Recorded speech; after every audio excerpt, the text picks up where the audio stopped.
Quero cumprimentar você que está mais uma vez conosco na Semana da Família. Nós hoje vamos conversar sobre o perdão do Pai. Eu quero convidar você a abrir a Bíblia no livro de Apocalipse, o último livro da Bíblia, no capítulo 12, o verso 7. Enquanto você vai abrindo, vai procurando, nós vamos orar. Nós vamos orar antes de estudar a Bíblia. Sempre antes da leitura da Bíblia, é bom que nós oremos pedindo auxílio sobrenatural para compreendermos coisas espirituais. Nós não podemos compreender sozinhos, precisamos da ajuda de Deus. Então, vamos curvar a cabeça, fechar os olhos e vamos orar ao Senhor. Senhor, em nossas mãos está a Bíblia, o Teu livro sagrado. Durante séculos, este livro tem confortado pessoas, tem encorajado outras, tem sustentado seres humanos em momentos difíceis de provação. E hoje este livro chegou às nossas mãos. E estamos aqui para ser instruídos, para ser alimentados, para ser advertidos, para ser animados, para sermos curados. E nós estamos convidando o Espírito Santo para falar diretamente ao nosso coração, à nossa mente, para que possamos compreender o Teu desejo para a vida em família, para a criação dos nossos filhos, enfim, para a nossa vida toda. Senhor, ser servido em estar aqui conosco agora. Nós rogamos isto e agradecemos em nome do Senhor Jesus. Amém. Apocalipse, capítulo 12, os versos 7 em diante, diz a palavra de Deus, que houve peleja no céu, houve guerra no céu. Miguel e os seus anjos guerrearam contra o dragão. Também guerrearam o dragão e seus anjos. Mas não ganharam, não prevaleceram, nem mais se achou no céu o lugar deles. E foi expulso o grande dragão. Quem é esse grande dragão? João ali explica, é a antiga serpente que se chama Diabo e Satanás, o sedutor de todo mundo. Sim, foi atirado para a terra, para azar nosso, e com ele os seus anjos. Surge uma pergunta na mente dos seres humanos: por que Deus permitiu a rebelião? Uma coisa interessante, a rebelião apareceu na casa de Deus, lá no céu. Se Deus criou, Deus formou criaturas perfeitas, como apareceu a rebelião? É porque a gente tem que lembrar uma coisa, que criaturas perfeitas são criaturas que podem amar, e o amor está relacionado à liberdade. Apenas seres livres podem amar. Onde não há liberdade, não existe amor. Mas a liberdade traz em si um risco. Qual é o risco que traz a liberdade? O risco da rebelião, o risco da dissidência, o risco da infidelidade. Esses são os riscos que a liberdade encerra.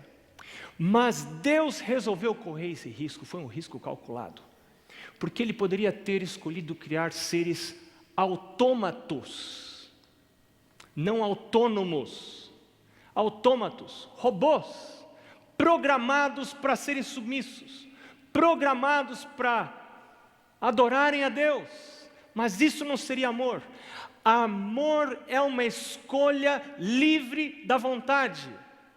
Se não é uma escolha livre da vontade, não é amor. Você se lembra daquele marido austríaco que há um tempo atrás aprisionou uma filha que funcionava como esposa dele? Se não me engano era isso, lá no subsolo.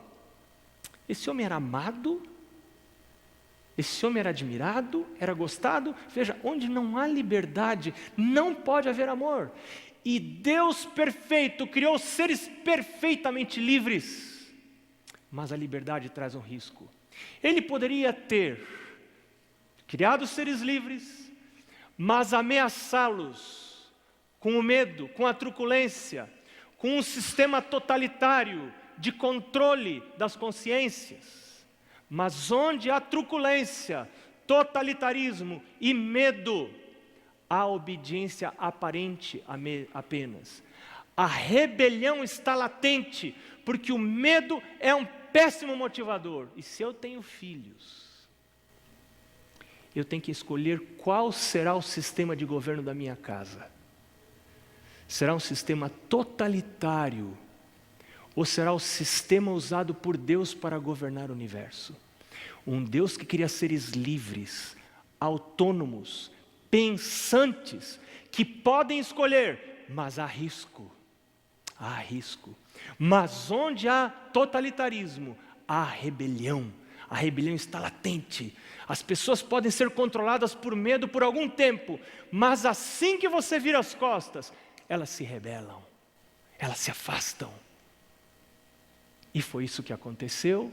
Apesar de Deus ter sido um Deus amoroso, Ele deu liberdade, mas o pecado entrou no mundo. Nós não vamos nos deter como o pecado chegou no mundo, não é assunto de hoje, da nossa conversa de hoje, mas a palavra de Deus diz que o pecado traria uma consequência.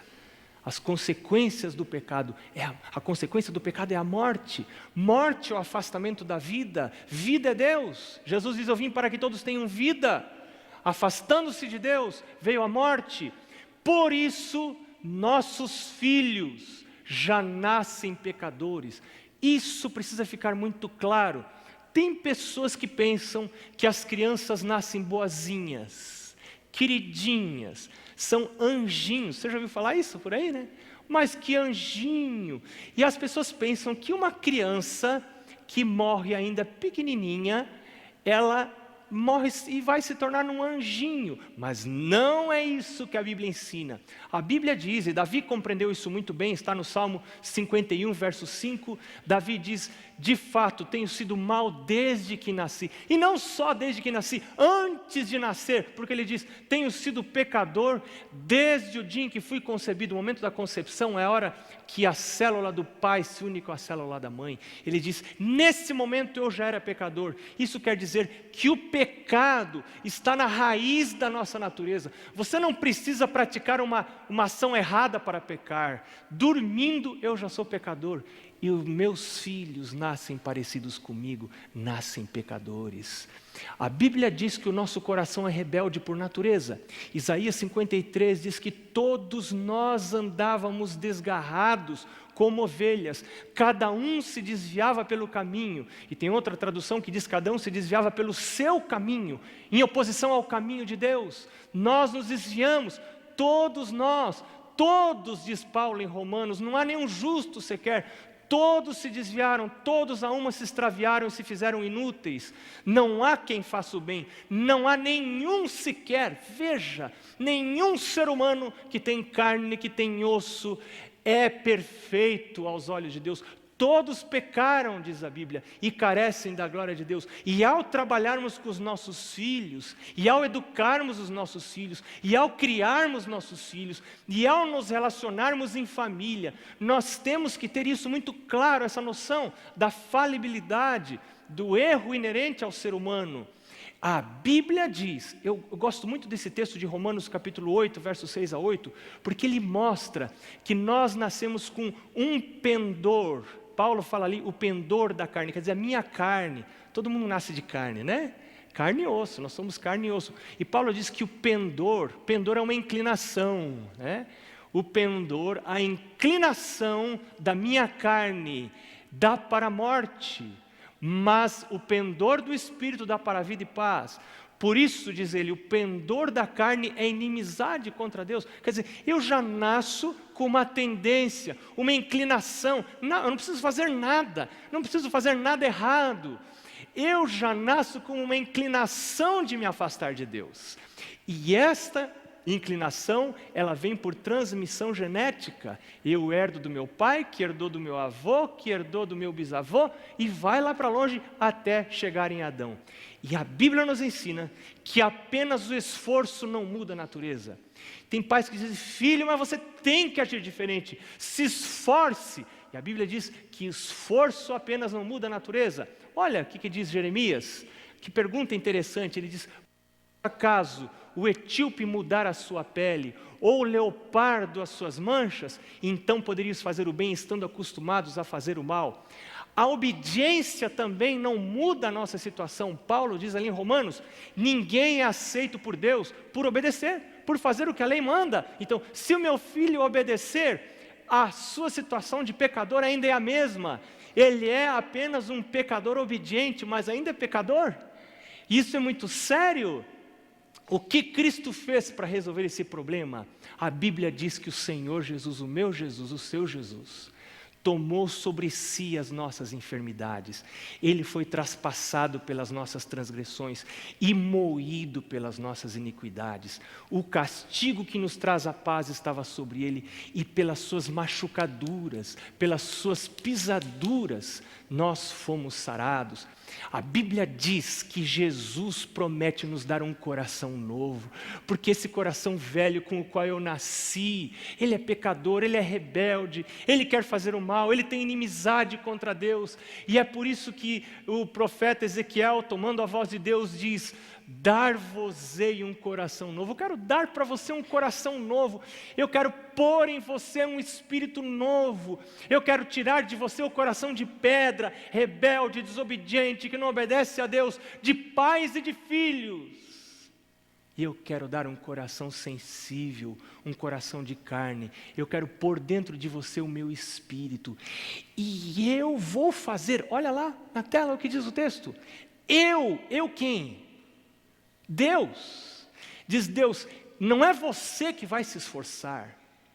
Eu vou dar para você um coração novo, e eu vou fazer com que você ande nos meus estatutos, guarde os meus juízos e os observe. Veja, uma vida de obediência, uma vida reta, é resultado de um milagre de Deus. Você que é pai, você que é mãe, você não deve lutar apenas para alcançar a obediência dos filhos, deve lutar para que os filhos alcancem um coração novo. Apenas obediência não leva ninguém em harmonia com Deus. É um milagre que Deus faz no coração que devolve a harmonia. E Deus diz que este milagre é grátis, é dado, é gratuito. Eu vou dar para você. Você não compra com dízimo, você não compra com oferta, ele é de graça. Você não compra com obediência, Deus quer dar. E ele diz: eu não vim buscar justos, eu vim buscar pecadores. Os sãos não precisam de médico, e sim os doentes. E eu fico pensando, quantas vezes me irritei com as minhas filhas. Algumas vezes eu fiz isso aqui mais do que devia, e tive que pedir perdão para as minhas filhas, porque às vezes um comportamento inapropriado me irrita. Nós temos tendência de nos afastar dos filhos quando o comportamento deles não é bom, mas Jesus faz o contrário. Jesus diz: os sãos não precisam de médico. Quem que precisa de médico? São os doentes. Eu não vim buscar justos, eu vim buscar pecadores. Quanto mais desamparada, quanto mais rude é o caráter de uma criança, mais ela precisa do pai, mais ela precisa da mãe. E o pai e a mãe têm que ver naquela criança o seu próprio caráter, a herança genética que foi transmitida, e desmanchar-se em misericórdia e amor por aquele filho. E o filho que mais precisa de amor é o filho mais rebelde, é o filho que mais se rebela. E foi isso que Jesus veio mostrar para nós. Só depois que Jesus faz esse milagre de dar o novo coração, de implantar o Espírito no coração, é que os gostos mudam. Ele diz, continuando esse mesmo texto: então vos lembrareis dos vossos maus caminhos, e tereis o quê? Nojo. Por que eu vou ter nojo? Porque o Senhor mudou meu coração. Ele mudou minha natureza. Agora eu passo a gostar de outras coisas e passo a ter nojo das coisas antigas. Mas isto é resultado de um milagre apenas. Qual o requisito para receber esse milagre? A Bíblia diz que eu preciso crer, para que todo aquele que nele crê receba a vida eterna. Outro requisito: confessar.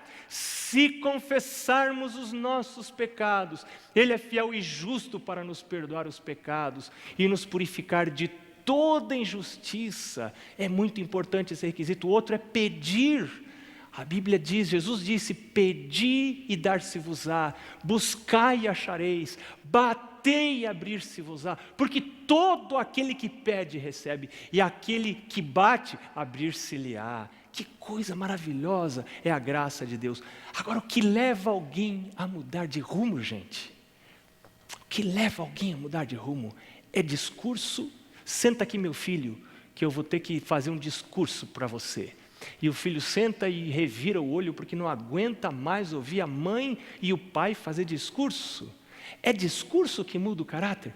Olha o que Paulo diz no livro de Romanos, capítulo 2, verso 4. Ele diz: é a bondade de Deus que te conduz ao arrependimento. Eu pratico erros e Deus continua me abençoando.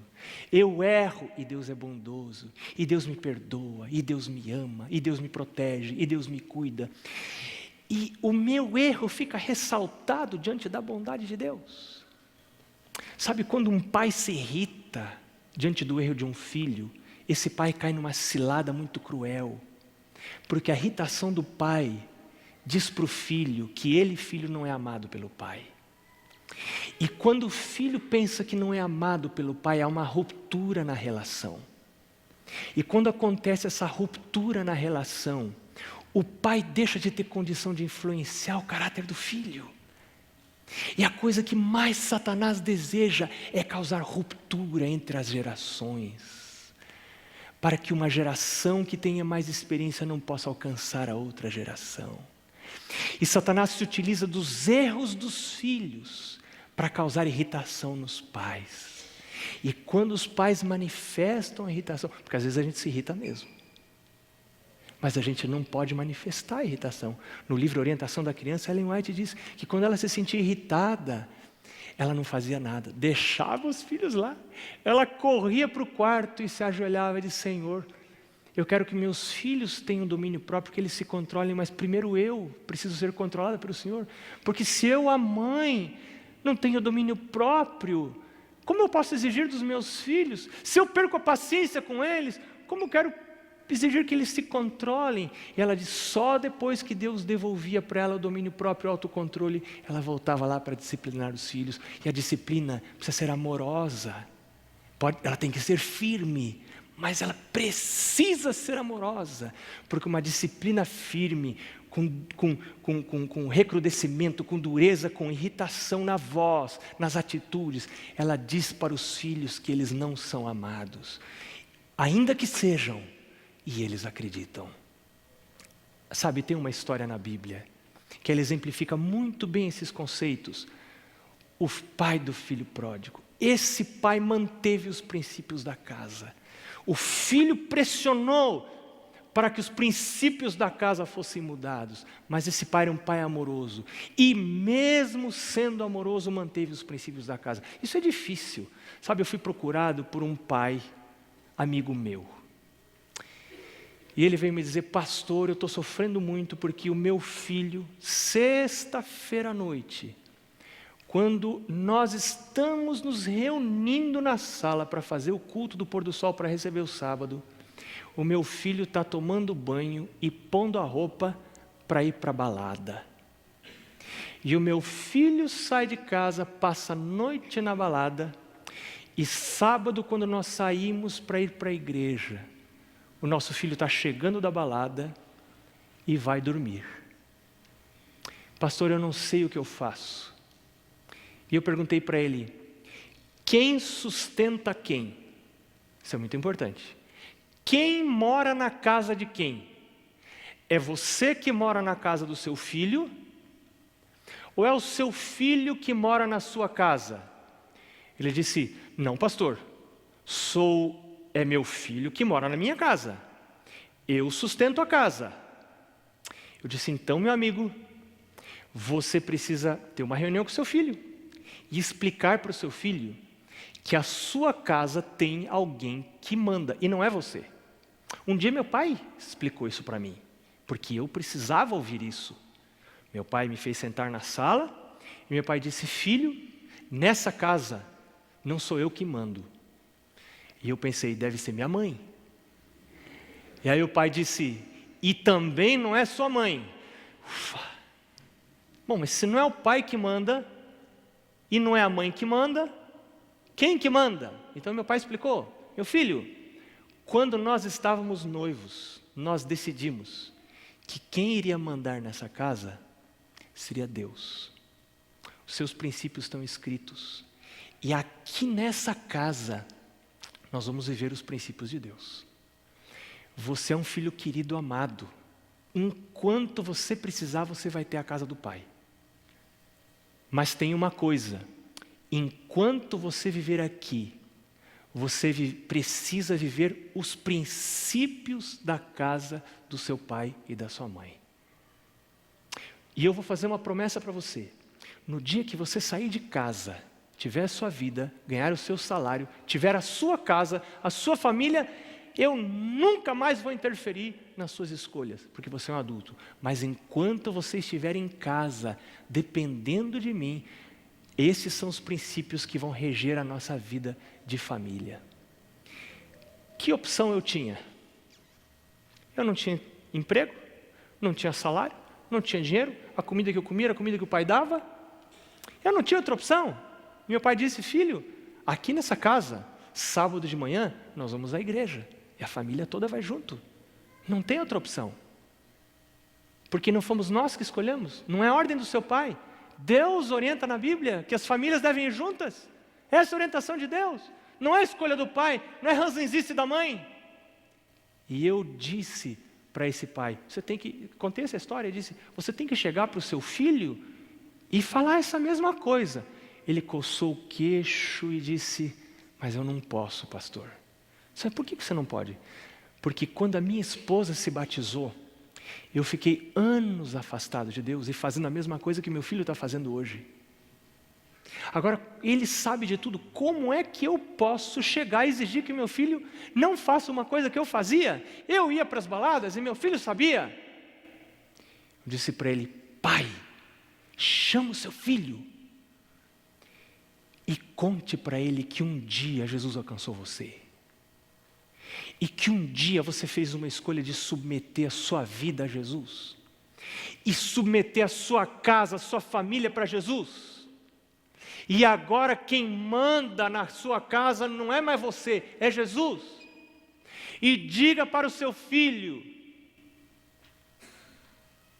que você quer pedir desculpas pelo mau testemunho que você deu no passado, que talvez atrapalhou a vida dele. Confesse para o seu filho, peça perdão para o seu filho, mas não permita que o seu filho se perca. Ele disse, pastor, eu tenho medo que se eu fizer isso, ele vai sair de casa. Eu disse para ele, meu amigo, seu filho já foi. Seu filho já saiu de casa. Ele tem apenas um ponto onde ele dorme, mas seu filho já foi. Você não tem mais nada a perder, o que tinha já perdeu. Você como pai precisa se posicionar para que seu filho saiba o que é o direito. Ele com muito amor, com muito carinho, mas você precisa se posicionar. Foi isso que fez o pai do filho pródigo. Ele manteve a sua posição. Ele não abriu a casa para as prostitutas, para as festas, para as bebedeiras, como o filho desejava, e o filho disse, pai, se você não abre, eu vou embora. O que o pai fez? Respeitou as escolhas do filho, com dor no coração. O pai repartiu herança com esse filho, não usou da força para impedir a partida, porque ele já era adulto, não fez chantagem emocional, filho, eu vou ficar aqui chorando toda noite, eu vou ficar sem dormir, porque você está indo embora, fica aqui, filho. Ele não fez isso, Não foi atrás procurar o filho, ver onde o filho estava, lá nos bares, envergonhando o filho. Não, ficou esperando. Não livrou o filho das consequências. Uma das melhores escolas da vida é a escola das consequências naturais. Aqueles pais que vivem impedindo os filhos de sofrerem as consequências naturais das escolhas, eles impedem que os filhos amadureçam, que conheçam a vida como ela é. Olha o que diz Salomão em Provérbios 19:19. O homem de grande ira tem que sofrer o dano, porque se tu o livrares, ele virá fazer de novo. Não livra, deixa ele sofrer as consequências. Nem sempre livrar um filho das consequências é amor. Numa época em que eu me envolvi com más amizades, meu pai disse, 2 amigos meus foram presos. E meu pai me disse, meu filho, se sua vida continuar assim, um dia você vai parar na cadeia. E eu quero que você saiba uma coisa, se você for para a cadeia, eu vou lá visitar você. Eu vou lá levar comida para você, mas não vou tirar você de lá. Você vai pagar tudo que a lei mandar pagar. Eu não vou ser um pai que vai abençoar sua vida imprópria. Será que eu, como pai, estou abençoando os erros dos meus filhos? Mas esse homem, o pai do filho pródigo, manifestou amor incondicional. Como é amor incondicional? É um amor que suporta a rejeição. Os filhos rejeitam, especialmente na adolescência. É comum, isso é normal, é esperado. Mas quando um pai e uma mãe se ofendem com um filho, perde a condição de ajudar, perde a condição de influenciar. Foi atingido pelo filho, não pode mais ajudar. A Bíblia diz que Jesus veio para o que era seu, mas os seus não o receberam. E ele ficou, mesmo assim. Se eu fosse Jesus, eu teria voltado, teria ido embora. Disse, vocês não querem saber de mim? Pois eu vou voltar. Vou voltar para o céu. Lá no céu tenho anjos que me adoram. Que mais o amor incondicional faz? Ele não depende do procedimento. A Bíblia diz que nem altura, nem largura, nem profundidade, estas coisas, nada nos separa do amor de Deus. Alguém não inventou ainda um pecado tão grave que fizesse com que Deus o odiasse. Ainda não foi inventado um pecado que fizesse com que Deus deixasse de amar. Deus não se cansa de amar. Com amor eterno te atraí, te amei, com benignidade te atraí. Uma outra característica do amor incondicional, que é o amor que salva, não abriga ressentimento. Lá em 1 Coríntios 13, Paulo diz, o amor não se ressente do mal. Tem pais que ainda não amadureceram, são pais crianças, e quando um pai ou uma mãe criança quer educar um filho criança, a coisa não dá certo. Porque se ressente, se magoa. Como um pai e uma mãe magoado ou magoada pode ajudar um filho? Não pode ajudar.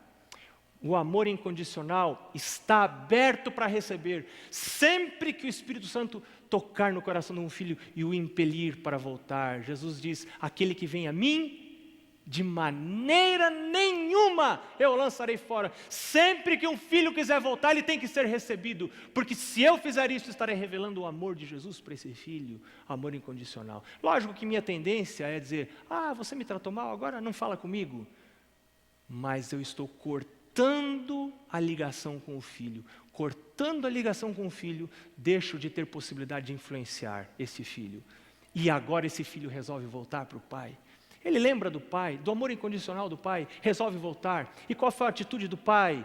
Verso 20, lá de Lucas capítulo 15. Vinha ele ainda longe, diz a Bíblia, quando seu pai o avistou e compadecido dele, correndo, o abraçou e beijou. O pai agiu. Quando o filho tomou a iniciativa, o pai liberou o seu amor e agiu. Misericórdia é um atributo de Deus.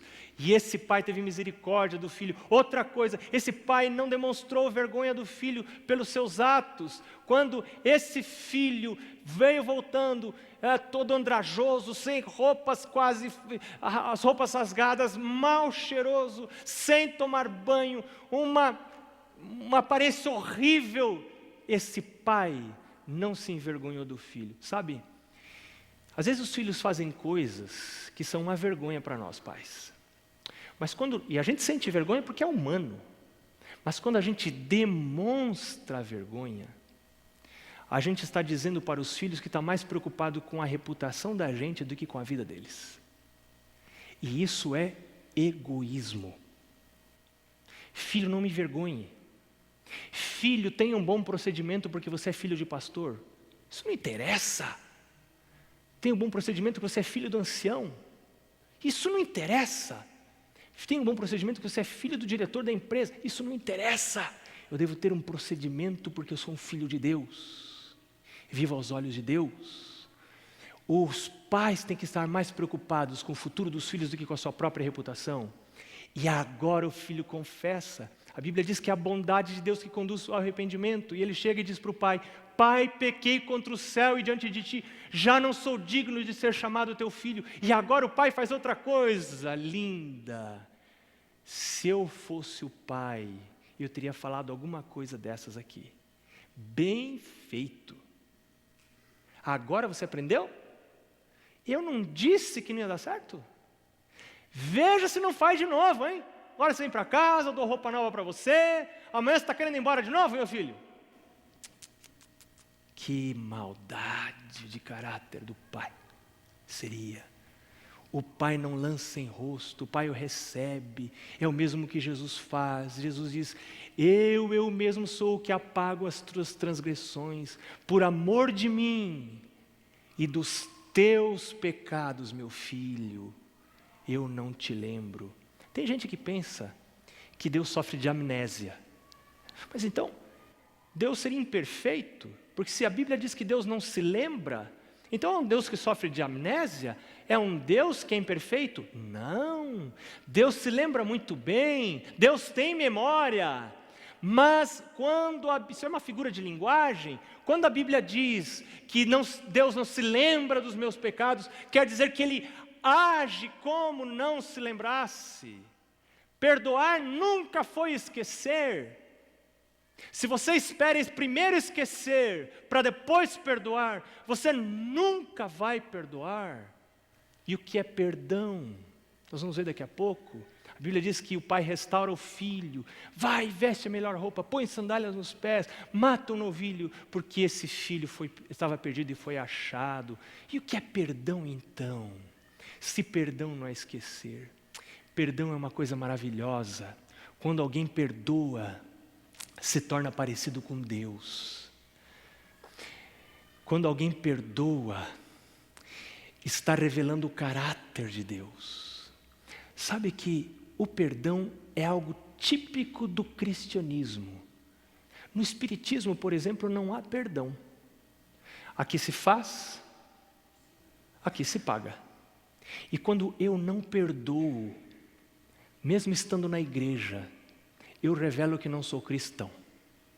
Provavelmente seja espírita na minha maneira de pensar. Porque só o cristianismo que tem o conceito de perdão. Mas o que é perdão? Perdão envolve 3 coisas.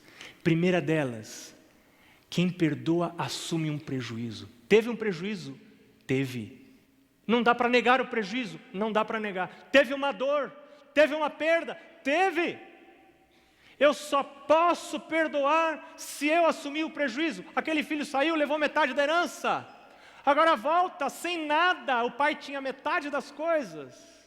O irmão mais velho não queria repartir a herança dele com o outro que volta, ficou bravo. Se você não assume o prejuízo, não tem como perdoar. O pecado traz perdas. E se você quer ganhar sempre, você não consegue perdoar, não tem perdão para quem só quer ganhar. Para quem é egoísta, não pode perdoar. e arruma desculpa nos erros dos outros para revelar a dureza do seu caráter, não perdoando. Para perdoar é preciso assumir o prejuízo. Segundo lugar, perdão não espera reparação. Houve um prejuízo, mas depois desse prejuízo, não dá para reparar? Não dá para reparar. Pode ser até que dê, mas isso para mim não importa. O perdão tem que estar pronto para ser dado antes que a pessoa peça. Se eu não tiver perdão comigo, ainda que a pessoa peça, eu não vou poder dar, porque eu não tenho para dar aquilo que eu não possuo. Então o perdão tem que estar comigo, quer a pessoa peça perdão, quer não peça, isso não interessa, é problema dela. Mas o perdão tem que estar comigo. E a segunda parte do perdão é não esperar reparação. E em terceiro lugar, perdoar é restaurar o ofensor, é botar a roupa limpa nele. Vem cá, volta para casa, vem cá. Filho, filha, é isso que Jesus faz com você. É isso que Jesus faz comigo. E é isso que Jesus está chamando você e a mim para fazermos com as outras pessoas, fazermos com os nossos filhos, fazermos com os nossos pais. Talvez eu esteja falando hoje para alguém que foi ferido por um pai, foi abusado ou abusada por um pai. Jesus, quando estava sendo pregado na cruz, disse: Pai, perdoa-lhes, porque não sabem o que fazem. Que coisa dura, perdoar é doído, mas perdoar salva. Eu quero deixar com você esse texto de Salmo 103, versos 13 e 14. A Bíblia diz: como um pai se compadece dos seus filhos, assim o Senhor se compadece dos que o temem, pois Ele conhece a nossa estrutura. Nós somos filhos dEle. Ele sabe que nós como filhos somos o quê? Somos pó. Ele tem compaixão. Compaixão é um atributo de Deus. E Deus quer transmitir esse atributo para os pais. E a gente só pode ter compaixão quando um outro erra. Se um outro não erra, a gente não tem. Compaixão não existe. No céu não vai ter compaixão. Compaixão é só aqui na terra. É só quando o outro erra. Filho, filha, a Eliane vai cantar agora. Eu quero convidar você para perdoar. Tem alguém aqui hoje a quem o Espírito de Deus está chamando para perdoar? Está dizendo para você: filho, filha, perdoa. Eu quero que você perdoe, porque eu quero dar paz para você e vida eterna para você. E Jesus disse que se eu não perdoar aos outros as ofensas deles, o Pai não pode perdoar minhas ofensas. Eu quero convidar para virem aqui à frente hoje, em primeiro lugar, as pessoas que precisam perdoar, mas não têm forças, querem pedir essa força para Jesus. Eu quero chamar você para vir aqui para perdoar, mas quero chamar também pessoas que gostariam de receber perdão de Deus. Lembre-se que para receber perdão é só confessar. Se confessarmos os nossos pecados, Ele é fiel e justo para nos perdoar os pecados e nos purificar de toda injustiça. Quero convidar você para vir enquanto a Eliane canta. Venha para cá, para esse lado aqui. Muitas vezes o desprezei, como Pedro eu te neguei, só pensava em ter prazer, só buscava enriquecer.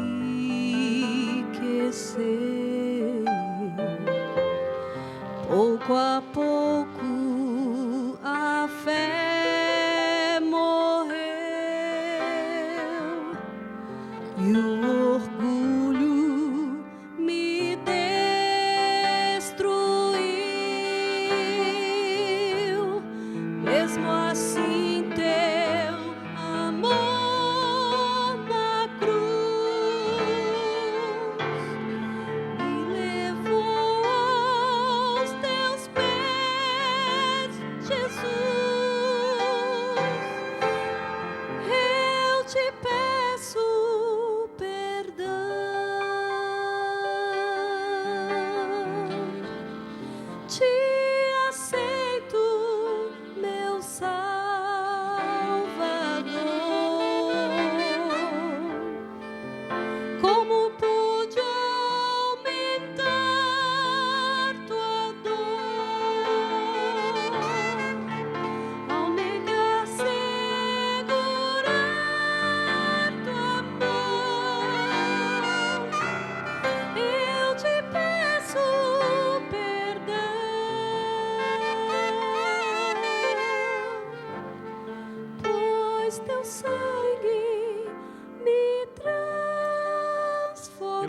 convidar pessoas que precisam receber a habilitação de Deus para perdoar.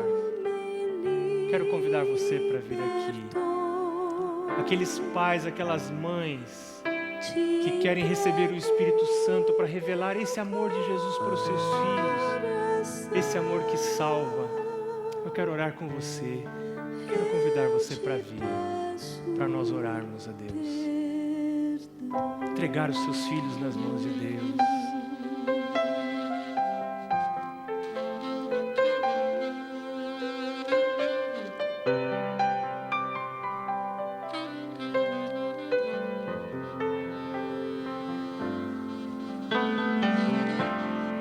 Quando Pedro te rejeitou, teu olhar logo alcançou ao jardim. Ele foi chorar, suplicando-se pôs a orar. Como Pedro, eu também chorei cada vez que te envergonhei,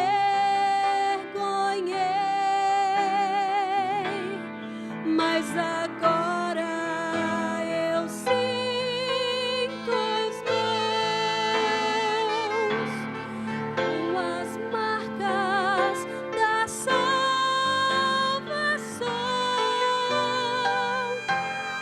Eu te peço perdão,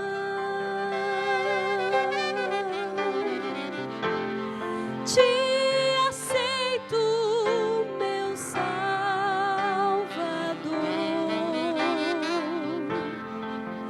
Como pude aumentar tua dor ao negar segurar tua mão? Eu te peço perdão,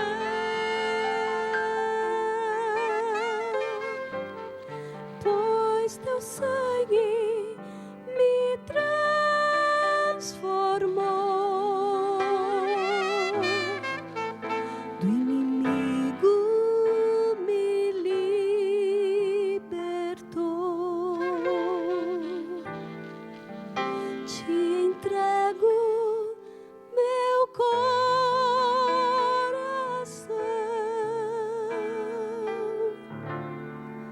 eu te peço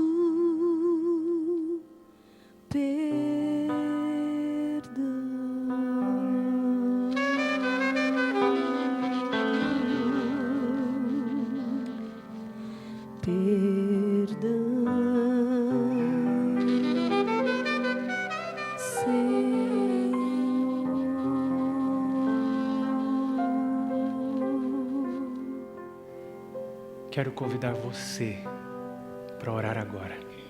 Vamos ficar em pé? Vamos orar ao Senhor, junto com vocês. Senhor Deus, as relações entre seres humanos pecadores muitas vezes não são perfeitas. Existem arestas, saliências, existem motivos para mágoas, para ressentimentos. Mas aqui na tua casa, na casa do Pai, existe perdão. Nós viemos a este lugar buscar perdão do Pai para poder dar para outras pessoas que em algum momento nos feriram, sejam filhos, sejam outros familiares. Nos habilita por um milagre, Pai, um milagre do Teu Espírito a perdoar. Existem pessoas aqui também que querem receber o Teu perdão, Senhor. Perdoa o Teu povo. e ajuda o teu povo a perdoar. Que pais e mães sejam vistos como modelos de Jesus, aquele que sofreu por nós, não esperou conserto dos erros, mas nos restaurou a sua própria imagem. Senhor, abençoa o teu povo agora, nós te rogamos em nome de Jesus.